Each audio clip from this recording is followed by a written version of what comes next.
बिस्मिल्लाहिर्रहमानिर्रहीम। अस्सलाम वालेकुम नाज़रीन, आप यूट्यूब चैनल देख रहे हैं। मैं इमरान खान हूँ। एक मरतबा फिर कल मंगल का दिन है और मंगल के दिन इमरान खान साहब से उनकी फैमिली की मुलाकात का दिन होता है। तो फैमिली दोबारा जाएगी मुलाकात करने के लिए। इमरान खान की बहनें तो टलने वाली नहीं हैं। वो तो कहती हैं हम जाएंगे अपने भाई के लिए और उसे कैद तन्हाई में हम नहीं रहने देंगे। अब इमरान खान साहब की बहनें मुलाकात करने के लिए जाएंगी, रियासत दोबारा से रोकेगी, वही हठधर्मी हमें दोबारा नजर आएगी और वही सिलसिला दोबारा चलेगा। मामला सिर्फ इतना है कि फील्ड मार्शल आसिम मुनीर इमरान खान साहब से अपनी नफरत का इजहार खुद भी कर रहे हैं और अपने टाउट्स के जरिए भी करवा रहे हैं। उन्होंने सारे हरबे इस्तेमाल कर लिए हैं, लेकिन इमरान खान को तोड़ने में वो नाकाम रहे। अब एक आदमी जिसे आप तोड़ नहीं सके, अब उसको तनहा कर रहे हैं ताकि उसका पैगाम बाहर ना आए, यानी उसके पैगाम को बदल नहीं सके, उसकी सोच को शिकस्त नहीं दे सके, तो अब उसकी जो आवाज़ है उसी को कुचल दो, उसकी आवाज़ बाहर आए ही ना। तो इसके लिए इमरान खान साहब की बहनों से उनकी मुलाकात, जो एक बुनियादी हक है एक कैदी का कि उसकी मुलाकात करवाई जाए, अदालती ऑर्डर उनके पास है, अदालती अहकामात के मुताबिक तो मुलाकात होनी चाहिए, लेकिन उसके खिलाफ किया जाता है और मुलाकात नहीं की जाती। बूटों तले रोंद दिया जाता है अदालती अहकामात को। एक दफा फिर पाकिस्तान तहरीक इंसाफ ने पोस्टर जारी कर दिया है और ये पोस्टर है जनाब बरतानिया में फिर से एहतजाज का कि यहाँ पे हम दोबारा धरना देंगे मंगल वाले दिन। पिछले मंगल को जब धरना दिया गया तो शहजाद अकबर ने लीड किया था लंदन में और अगले दिन शहजाद अकबर के ऊपर हमला कर दिया गया उनके घर में, लेकिन शहजाद अकबर हिम्मत के साथ खड़े रहे। अभी उनको सिक्योरिटी पुलिस ने प्रोवाइड की हुई है और कुछ चीज़ें जो है उनकी इन्वेस्टिगेशन हो रही हैं। उम्मीद है कि जो हमलावर हैं वो पकड़े जाएं और उनके खिलाफ कोई कानूनी कार्रवाई हो। लेकिन सवाल ये पैदा होता है कि क्या इससे खौफ फैला? तो जवाब यह है कि नहीं फैला। शहजाद अकबर ने वो पोस्टर अब जो है वो शेयर किया कि जनाब पहुंचे दोबारा सारे धरना देने के लिए, इमरान खान साहब को कैद तन्हाई में डाला हुआ है, उसके लिए सब लोग मिलकर आवाज उठाए। तो इससे तो फर्क नहीं पड़ता ना, मार कुटाई से, बंदे गिरफ्तार करने से, जबरी गुमशुदगियों से क्या कभी कोई तहरीक रुकी है? बलूचिस्तान में जितना जुल्म और जबर पाकिस्तान के जर्नैलों ने किया है, जैसे उनके वसाइल को लूटा है, जैसे उनके बच्चों को जबरी तौर पर लापता किया है, उसके बाद तो बलूचिस्तान में आवाज उठाने वाला एक बंदा भी बाकी नहीं बचना चाहिए था। वहां बजाय आवाज उठाने वाले खत्म हो जाते, वहां मुसल्ला तहरीक शुरू हो गई। ये इन्होंने किया, नेकी की इन्होंने बलूचिस्तान के साथ। इसी तरह अगर आप चले जाएं खैबर पख्तूनख्वा में कबायली इलाकों में ड्रोन हमले किए, मार्टर हमले किए, बेशुमार ऑपरेशंस किए वहां पे, लेकिन क्योंकि पब्लिक की मर्जी के खिलाफ चीजें की, वहां के वसाइल चोरी किए तो लोग खिलाफ हो गए। तो इसी तरह से ये दबाने से, मार कुटाई से तहरीकें नहीं दबती होती। सुहेल अफरीदी वापस पहुंचे खैबर पख्तूनख्वा, उन्होंने जाके अपनी काबीना से बातचीत की और अपनी काबीना को उन्होंने बताया कि जो पंजाब हुकूमत का रवैया था वो इंतहाई अफसोसनाक था, वो बहुत तकलीफ दे था। हमारे गरीबानों पे हाथ डाला गया, हमारे साथ बदतमीजी की गई, मेरी काबीना के साथ बदतमीजी की गई, 700 से ज्यादा लोगों को गिरफ्तार किया गया, बार बार गिरफ्तारियां हुई, मेरे साथ जाने वालों को गिरफ्तार किया गया।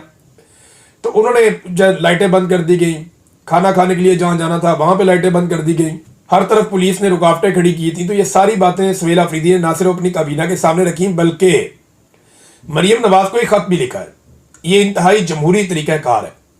मरियम नवाज गो के एक जाली वज़ीर आला है फॉर्म 47 के ऊपर, लेकिन इसके बावजूद सुहेल अफरीदी ने रिकॉर्ड की दुरुस्तगी के लिए मरियम नवाज को खत लिखा ताकि तमाम चीजें कागजी कार्रवाई के जरिए से रिकॉर्ड के ऊपर मौजूद रहे कि एक वज़ीर आला को दूसरे वज़ीर आला ने जो सलूक किया गया उसके सूबे में, उसके हवाले से खत लिखा। उन्होंने लिखा कि मेरे दौरे के दौरान जिस अंदाज में मामलात को डील किया गया वो कोताही नहीं बल्कि जानबूझकर किया गया। जो हुआ वो इंतजामी खामी थी, ना ही हादसाती, बल्कि आईनी ओहदा और बैनुस्सवाई इज्जत को खराब किया गया।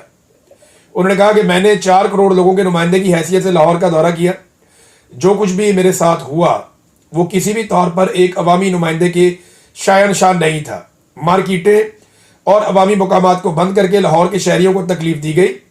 मोटरवे रेस्ट एरिया तक बंद रखा गया। सोशल मीडिया पे मेरे खिलाफ मुहिम चलाई गई। मनशियात स्मगलिंग तक से जोड़ा गया और ये पंजाब हुकूमत की ज़ेर निगरानी हुआ। ऐसे रवैये और अंदाज से मेरी शख्सियत को तबाह करने की कोशिश की गई जिसे किसी भी तौर नज़रअंदाज नहीं किया जा सकता। इंतजामी तौर पर ऐसे हरबे इस्तेमाल किए गए जिनका मकसद तज़हीक करना था। उन्होंने कहा ऐसे तरीकों से रियासती यूनिट्स में हमआहंगी को ख़त्म करने की कोशिश की गई। मैं खत के ज़रिए इस अंदाज और तौर तरीकों पर भरपूर एहतजाज करता हूं। तवक्को रखता हूं कि इनका अजाला करते हुए मुस्तकबिल में इनसे इज्तनाब बरता जाएगा। खत को मुस्तकबिल में किसी भी किस्म की आईनी, कानूनी और बैनुस्सबाई कार्रवाई के लिए रिकॉर्ड पर रखा जाए। ये उन्होंने कहा जी कि इसको खत को आप रिकॉर्ड के ऊपर रख लें ताकि आइंदा सनद रहे और बवक्ते ज़रूरत काम आए। ये जो कुछ भी आपने गंद मारा पंजाब में, तो सुहेल आफरीदी ने वो लिखकर बता दिया। नाज़रीन, मुज़ाकरात के हवाले से अपोजिशन की एक हिकमत अमली सामने आई है। अपोजिशन ने सबसे पहले तो ये सवाल उठाया कि अगर हुकूमत मुज़ाकरात करना चाहती है तो सबसे पहले हुकूमत ये शो करे कि उनके पास इख्तियार है, यानी हुकूमत को अपना इख्तियार साबित करना पड़ेगा कि हुकूमत के पास इख्तियार कितना है। मुलाकात भी इमरान खान से नहीं करवा पाते, जो कहते हैं वो कर नहीं पाते, तो इनके जब बस में नहीं है कुछ भी करना, तो फिर ये मुज़ाकरात कैसे कर सकते हैं? इनका मैंडेट कितना है?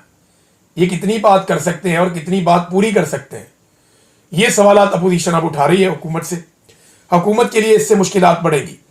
और इसमें एक और जो स्टेटमेंट है वो महमूद अचकज़ई साहब के हवाले से आया कि सारी पार्टियों, इदारों, जर्नैलों, जजों को सबको बिठा लो, हर कोई अपनी डोमेन में वापस चला जाए और वहां से आइन के मुताबिक पाकिस्तान आगे बढ़े।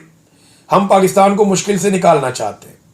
खान साहब से ना डरे, वो बड़ा आदमी है, वो किसी से इंतकाम नहीं लेगा।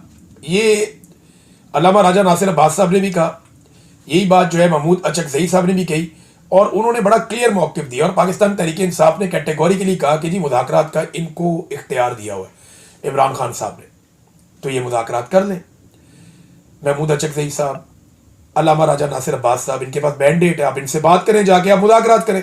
लेकिन पाकिस्तान तहरीक इंसाफ तो तैयारी करती रहेगी एहतजाज की। जो इमरान खान साहब ने कहा कि स्ट्रीट मूवमेंट हमने चलानी, तो इमरान खान साहब की पार्टी एहतजाज की तैयारी कर रही है। दूसरी जानिब आपके सामने है कि जो मुज़ाकरात वाले हैं मुज़ाकरात पे बात कर रहे हैं, लेकिन मुज़ाकरात के लिए हुकूमत को पहले अपना इख्तियार साबित करना पड़ेगा।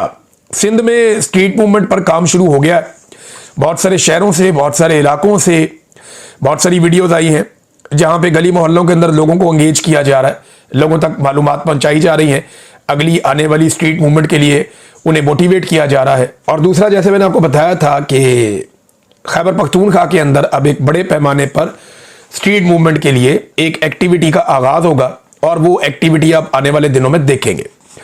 और यही वो हफ्ता है जिसके अंदर मेरे ख्याल में अनाउंसमेंट हो जाएंगी, और अनाउंसमेंट के बाद अमली तौर पे काम शुरू हो जाएगा। फिर आप देखेंगे कि बहुत तेजी से स्ट्रीट मूवमेंट आगे की तरफ बढ़ेगी पंजाब के अंदर। उसके बाद ये सिलसिला शुरू होगा।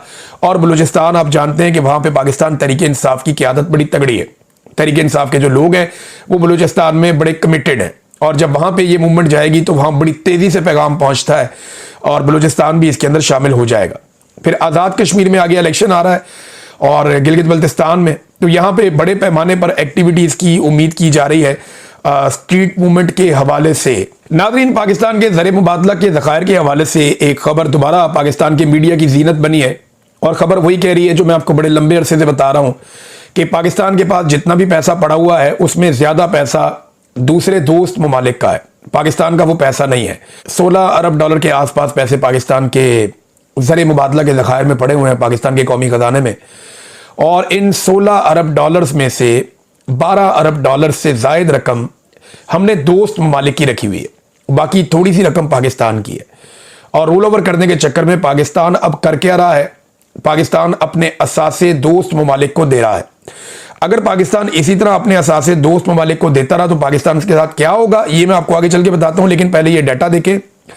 ये एक रिपोर्ट आई है, ये डॉन की रिपोर्ट है। रिपोर्ट के मुताबिक साल 2022 से अब तक कुल 25 गैर मुल्की कंपनियां पाकिस्तान से या तो अपना कारोबार मुकम्मल तौर पर लपेट कर, या अपने शेयर्स बेचकर जा चुकी हैं, या अपने ऑपरेशंस में बहुत हद तक कमी ला चुकी हैं। मौजूदा साल 2025 में अब तक 5 गैर मुल्की कंपनियां पाकिस्तान से जा चुकी हैं। पाकिस्तान से कारोबार लपेटने वाली गैर मुल्की कंपनियों का ताल्लुक energy, pharmaceutical, engineering, chemicals, transport, IT और टेली कम्युनिकेशन के सेक्टर से है। ये कंपनियां पाकिस्तान एक एक करके छोड़ती चली जा रही हैं। देखिए, अगर इसी तरह आप अपने जो कर्जे आपने लिए हुए हैं या जो पैसा आपने लेकर डिपॉजिट किया हुआ है अपने कौमी खजाने के अंदर, उनके बदले में अगर आप दोस्त ममालिक को असासे देंगे तो उसका नतीजा आपको पता क्या निकलेगा। गवादर के हवाले से मैं आपको एक चौंका देने वाली खबर देता हूं। और ये खबर अभी कैसर बंगाली साहब हैं, उन्होंने मंजर आम पर लेकर आए और सोशल मीडिया पे ये गर्दिश भी कर रही है। दावा यह है कि गवादर में पाकिस्तान का जो शेयर है, ये पूरे गवादर की मैं आपको बात कर रहा हूं। गवादर को पाकिस्तान की तरक्की का एक बहुत बड़ा पिलर कहा जाता है कि फ्यूचर में गवादर में एक बहुत बड़ी बंदरगाह बनेगी, उसके जरिए से पाकिस्तान बहुत तरक्की करेगा, पाकिस्तान में बहुत ज़्यादा एम्प्लॉयमेंट जनरेट होगी, गवादर के अंदर एक नया शहर बसेगा, एक बहुत बड़ा और जदीद शहर। जैसे शहर आपको मस्कत है, जैसे यूएई है, दुबई है, जैसे शारजा है, इस किस्म का एक बड़ा शहर जो है वो आबाद किया जाएगा गवादर में। लेकिन गवादर है किसका, ये उन्होंने बताया कि गवादर में पाकिस्तान का शेयर सिर्फ 9% है और चाइना का शेयर 91% है। 91% चाइना, 9% पाकिस्तान। और अगर चाइना ने किसी वक्त पाकिस्तान से पैसे मांगे तो थोड़े पैसों के एवज सारा का सारा गवादर चाइना का हो जाएगा। अगर ये सारा गवादर चाइना का हो जाता है, यही गारंटी पाकिस्तान की हुकूमत ने दी है ना, तो फिर आपको गवादर खाली करना पड़ जाएगा। बिल्कुल वैसे ही जैसे श्रीलंका में और बांग्लादेश में उन्होंने अपने पोर्ट और बड़ी अहम जगह जो है वो सारी की सारी चाइना को दे दी, इसी तरह आपको पूरा गवादर चाइना को देना पड़ेगा। फिर चाइना बन जाएगा गवादर का मालिक और आप हाथ मलते रह जाएंगे। ये पाकिस्तान के हुक्मरानों ने पाकिस्तान के साथ किया। ये पिछली 1.5 दहाई का सारा किस्सा है। 15-20 साल के अंदर ये पाकिस्तान के साथ खेल इन्होंने खेल दिया। अब गवादर के अंदर एक तहरीक चलती है, आपको याद होगा, हक दो तहरीक। ये जमात इस्लामी चलाती है, वहां पे गवादर के शहरियों को लेकर सड़कों पे बैठ जाते हैं। मेरे एक सोर्स ने मुझे ये दावा किया कि ये जो हक दो तहरीक चलती है ना, इसके पीछे एजेंसियां हैं पाकिस्तान की, क्योंकि उन्हें यह लगता है कि अगर ये लोग यहां से ये इलाका छोड़कर चले गए तो फिर चाइना बड़े आराम से पूरे गवादर के ऊपर काबिज हो जाएगा और गवादर चाइना का हो जाएगा। तो एक प्रेशर टैक्टिक्स के तौर पे जमात इस्लामी का बंदा हक दो तहरीक के हवाले से, ये मेरे दोस्त ने दावा किया, उन्होंने कहा जी कि हक दो तहरीक जो है वो एजेंसियों की चलाई हुई तहरीक है। गो कि उनके मुतालबे बड़े अच्छे लगते हैं कि जनाब समंदर के अंदर शिकार ना खेलें, कोई ट्रेलर माफिया ना आए, कोई शराब नोशी ना हो, कोई रास्ते बंद ना किए जाएं। तो मुतालबात उनके बड़े अच्छे लगते हैं सुनने में, या हमें यहाँ से ना निकाला जाए, हमें नई जगहों पे शिफ्ट ना किया जाए। तो 50,000 लोगों को वो साथ जोड़ा हुआ हक दो तहरीक चलती है और बड़ी कामयाब चलती है। वो कहते हैं जिसकी पीछे एजेंसियां हैं, ताकि चाइना के ऊपर ये दबाव बना रहे कि ये गवादर खाली करके नहीं देना आपको। लेकिन अगर आप पैसे नहीं दे पाएंगे तो फिर आपको गवादर खाली करना पड़ेगा। एक अजीबोगरीब सूरत हाल जो है वो गवादर में बनी हुई है। और इस वक्त पाकिस्तान के अंदर पाकिस्तानियों की तवज्जो कितनी है, 1000 अरब के तरक्याती बजट पाकिस्तान के पास, हुकूमत के पास मौजूद था। ये डाटा मैं आपके सामने रख रहा हूं।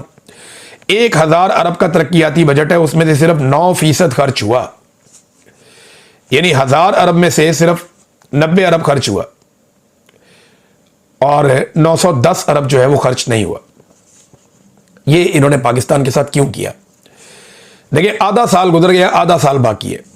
आधे साल के अंदर 9% रकम खर्च की है और 91% रकम खर्च नहीं की। ये ऐसा इसलिए करते हैं कि ये पैसा बचा बचा के रखते हैं और बाद में इसको सियासी रिश्वत के तौर पे अरकान असेंबली के अंदर ये इधर उधर बांटते हैं पार्लियामेंटेरियंस को और अपने अल्ले तल्लों में खर्च करते हैं। रोजाना की बुनियाद के ऊपर ये 6 अरब रुपए का कर्जा ले रहे हैं। वो पैसा किधर जा रहा है? जो 6 अरब रुपए का रोजाना ये कर्जा ले रहे हैं, 858 अरब का कर्जा इन्होंने 5 महीने में ले लिया, वो पैसा किधर जा रहा है? तरक्याती मंसूबे सारे के सारे रोके हुए हैं। सिर्फ 90 अरब के मंसूबे इन्होंने किए हैं आधे साल में, जबकि कम से कम 500 अरब के मंसूबे होने चाहिए थे।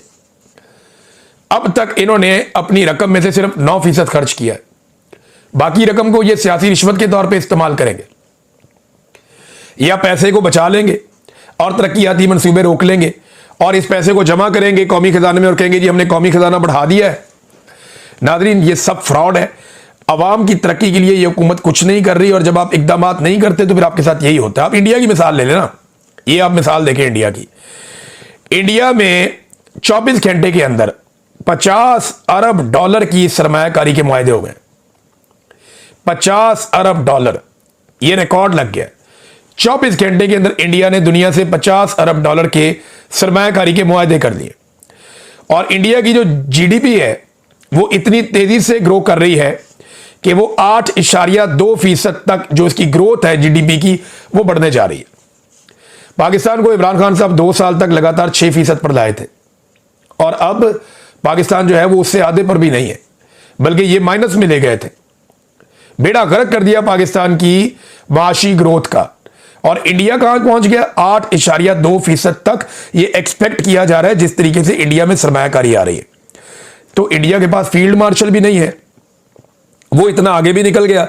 समझ नहीं आती कि वो कैसे तरक्की कर रहे हैं। नाज़रीन, एक और अफसोसनाक वाकया पेश है और यह वाकया हुआ कराची की अदालत में। कराची कोर्ट में पेश होने के लिए यूट्यूबर हैं, टिकटॉकर, एक इंटरटेनर है बड़े अच्छे, रजब भट्ट साहब है। लोग उनको पसंद करते हैं, कोई लोग नहीं पसंद करते। सबकी अपनी अपनी राय है ना, हो सकता है मुझे पसंद हो सकता है मुझे बिल्कुल ना पसंद हो, आपकी अपनी अपनी राय है। लेकिन देखें, वो एक पाकिस्तानी शहरी तो है ना, आप ये नहीं कर सकते। वो अदालत के अंदर गया और वकला के एक जत्थे ने उसके ऊपर अटैक कर दिया, उसको मारा कुट्टा के इसने एक वकील के ऊपर तनकीद की है। क्या एक वकील के ऊपर तनकीद करने की इतनी बड़ी सजा कि वकील इकट्ठे होकर उसके ऊपर हाथापाई करें, उसके ऊपर हमलावर हो जाए? वो मियां अली अशफाक साहब थे वहां पे और कुछ लोग थे, उन्होंने बीच बचाव करवाया, उन्होंने बचाया, लेकिन उसको जख्मी कर दिया रजब भट्ट को। अब मामला यह है कि आप ऐसे तशद्दुद करेंगे तो आप पढ़े लिखे लोग लगेंगे। अगर इस तरह जत्थेबाजी करनी है तो फिर अदालतें बंद कर दें। यहां वकीलों को जबरी तौर पे लापता किया गया, बहुत सारे वकील हैं, मैं जानता हूं, उन्हें जबरी तौर पे गुमशुदा किया गया, उन्हें तशद्दुद का निशाना बनाया गया। यहां पे ईमान मजारी और उनके शोहर को एजेंसियां लगातार हरासा कर रही हैं, उनको लगातार दीवार के साथ लगाया हुआ है। यहां पे जजों के बेडरूम्स के अंदर कैमरे लग गए। यहां जज लिख लिख कर दे रहे हैं कि जनाब हमें हमारा काम नहीं करने दिया जा रहा। यहां पे जजों को, उनकी फैमिलीज को हरासा किया जा रहा है। वकीलों पर मुकदमे दर्ज हो रहे हैं, वकील गिरफ्तार हो रहे हैं, तशद्दुद का सामना कर रहे हैं। इन मामलात पे तो कभी वकीलों का कोई जत्था खड़ा नहीं हुआ। इन पे तो हमें आप लोग कहीं नजर नहीं आया कि आपने इतना सख्त रद्द-ए-अमल दिया हो। लेकिन एक शख्स ने एक वकील पे तनकीद कर दी और आप लोग मिलकर उसको मारना शुरू हो गए। ये इंतहाई नामुनासिब है और ये एक चीप हरकत है और सस्ती शोहरत का एक तरीका है और कुछ भी नहीं है। ये बड़ी ज्यादती है, सब इसकी मजम्मत कर रहे हैं। मेरी गुजारिश है हसीब जमाली साहब से, सदर हैं सिंध हाई कोर्ट बार के, और एक और बड़े अच्छे लॉयर हैं ये अमीर नवाज वराइट साहब, ये कराची बार के सदर हैं। इन दोनों से मेरी गुजारिश है कि इस मामले के ऊपर नोटिस लें और इन सिलसिलों को बंद करें। सिंध बार ने, सिंध के जो वकला है उन्होंने बड़ी इज्जत कमाई, जिस तरीके से वो फस्तायत और जुल्म के खिलाफ खड़े हुए, जिस तरीके से उन्होंने मजलूम जजों के हक में आवाज उठाई, इससे उन्हें बड़ी इज्जत मिली। लेकिन ये जो इस तरह की हरकतें हैं ना, इससे तकलीफ हो, इससे कोई वकला की इज्जत में इजाफा नहीं होगा। वकला को साबित करना पड़ेगा कि वो आइन और कानून के साथ है। अगर किसी शख्स ने गैर आइनी, गैर कानूनी बात की है या तौहीन की है तो आप उसके ऊपर मुकदमा करवा सकते हैं, उस पर अदालत में केस कर सकते हैं। आप तो वकील हैं, आप तो कुछ भी कर सकते हैं। लेकिन एक वकील पर तनकीद का, कितने वकीलों पर रोजाना तनकीद होती है, बड़े बड़े वकीलों पर तनकीद होती है। तो क्या हर एक को मारना शुरू कर देंगे, हर एक पे टॉर्चर करेंगे? तो तनकीद होती है, लेकिन बर्दाश्त करने की भी आदत डालनी चाहिए। लेकिन आप कानून के साथ चले ना, आप तो कानून वाले लोग हैं, आपने काला कोट पहना हुआ है। तो ये इंतहाई सख्त ज्यादती है, इस पे वकला तंजीमों को एक्शन लेना चाहिए और इस किस्म की हरकतें आइंदा के लिए बंद करवानी चाहिए, इनकी कोई गुंजाइश नहीं होनी चाहिए। नाज़रीन, सूडान में शदीद तरीन इंसानी बहरान पैदा हो गया। ये 1-2 दिन के अंदर 10,000 बंदे मजीद बेघर हो गए। लोगों को बेघर किया जा रहा है, मारा जा रहा है, कत्लेआम किया जा रहा है, लोगों को उनके इलाकों से जो है वो दरबदर किया जा रहा है, बेदखल किया जा रहा है, क्योंकि सूडान के वसाइल के ऊपर कुछ बड़ी ताकतों की नजर है। अब ये सूडानी जो है ये भी मुसलमान है, लेकिन इस पे पाकिस्तानी हुकूमत का कोई रद्द-ए-अमल या कोई मौक़िफ़ अभी तक सामने नहीं आया। और वजह बज़ाहिर इसकी ये लगती है कि पाकिस्तान की एस्टेब्लिशमेंट का फ़ायदा इस बात में है कि सूडान में जो कत्लेआम हो रहा है या जो जुल्म और बर्बरियत हो रही है, उसके ऊपर पाकिस्तान की एस्टेब्लिशमेंट अपनी आंखें बंद रखे। और ये जो हफ्तार ग्रुप है लीबिया वाला, जो इसके अंदर कुछ हद तक मुलव्विस है, उस ग्रुप को जाके पाकिस्तान के फील्ड मार्शल मिलते हैं, हालांकि अक़वाम मुत्तहिदा उन्हें तस्लीम ही नहीं करता। वो 82 साल का होने के बावजूद फील्ड मार्शल मुल्क का बना हुआ है और अपने बेटे को लेफ्टिनेंट जनरल बनाया हुआ है। 34 साल की उम्र में। लेकिन फील्ड मार्शल जाकर उन्हें मिलते हैं। अब जहां पे पैसा है, जहां पे दौलत है, जहां पे मफादात है, ये जाकर वहां खड़े हो जाते हैं। सुहेल बड़ाइच साहब ने एक स्टेटमेंट दिया, उन्होंने कहा जी शहबाज शरीफ एक कामयाब वजीर आजम, उन्होंने करार दिया। ये जो अफवाहें आ रही है ना, इनमें कोई सदाकत नहीं है कि कोई और सेटअप आ जाएगा, शहबाज शरीफ कंटिन्यू करेगा, बहुत कामयाब वजीर आजम है। मेरा सवाल यह है कि कामयाबी का पैमाना क्या है? सिर्फ जूते पॉलिश करना या एस्टेब्लिशमेंट के साथ चलने की सलाहियत, यह है कामयाबी का पैमाना? पाकिस्तान कहां है इस पैमाने में? पाकिस्तान की मईशत इमरान खान के दौर में बेहतर थी, आज बुरी है, तो शहबाज शरीफ कैसे कामयाब हो गया? पाकिस्तान में दहशतगर्दी के हालात इमरान खान के दौर में बेहतर थे, आज बुरे हैं, तो शहबाज शरीफ कैसे बेहतर हो गया? पाकिस्तान के अंदर इंसानी हकूक इमरान खान के दौर में बेहतर थे, आज बुरे हैं, तो शहबाज शरीफ कैसे बेहतर हो गया? पाकिस्तान के नजरियात जो इमरान खान साहब के दौर में हमने कायम रखे हुए थे, आज हर नजरिए को हम तोड़ते जा रहे हैं, चाहे वो इसराइल हो, चाहे वो फलस्तीन हो, चाहे वो कश्मीर हो, चाहे वो जितने भी खारजी मामलात हैं, तो हम अपने नजरियात से पीछे हट रहे हैं। तो इमरान खान के दौर से शहबाज शरीफ का दौर कैसे कामयाब हो गया? सियाहत के लिए लोग पाकिस्तान में आते थे, आज पाकिस्तान का वजीर आजम और पाकिस्तान के वज़रा और शरीफ खानदान और जरदारी खानदान ये सियाहत पे पूरी दुनिया में जाते हैं, पाकिस्तान में सयाह नहीं आ रहे। तो शहबाज शरीफ कामयाब कैसे हो गया? यानी कामयाबी का मतलब यह है कि आप जूते पॉलिश करें, तो जो जितने अच्छे जूते पॉलिश करेगा वो उतना कामयाब है। तो सुहेल बड़ाइच साहब, मुझे अफसोस हुआ ये सुन के, ये जो पैमाना कामयाबी का आपने कायम कर दिया कि शहबाज शरीफ कामयाब है इसलिए कि उसके एस्टेब्लिशमेंट से ताल्लुकात हैं या वो जर्नैलों के जूते अच्छे पॉलिश कर लेता है, तो ये कोई पैमाना नहीं है, इससे पाकिस्तान आगे नहीं बढ़ेगा। अब तक के लिए इतनी, अपना ख्याल रखिएगा, अपने चैनल का भी। अल्लाह हाफ़िज़।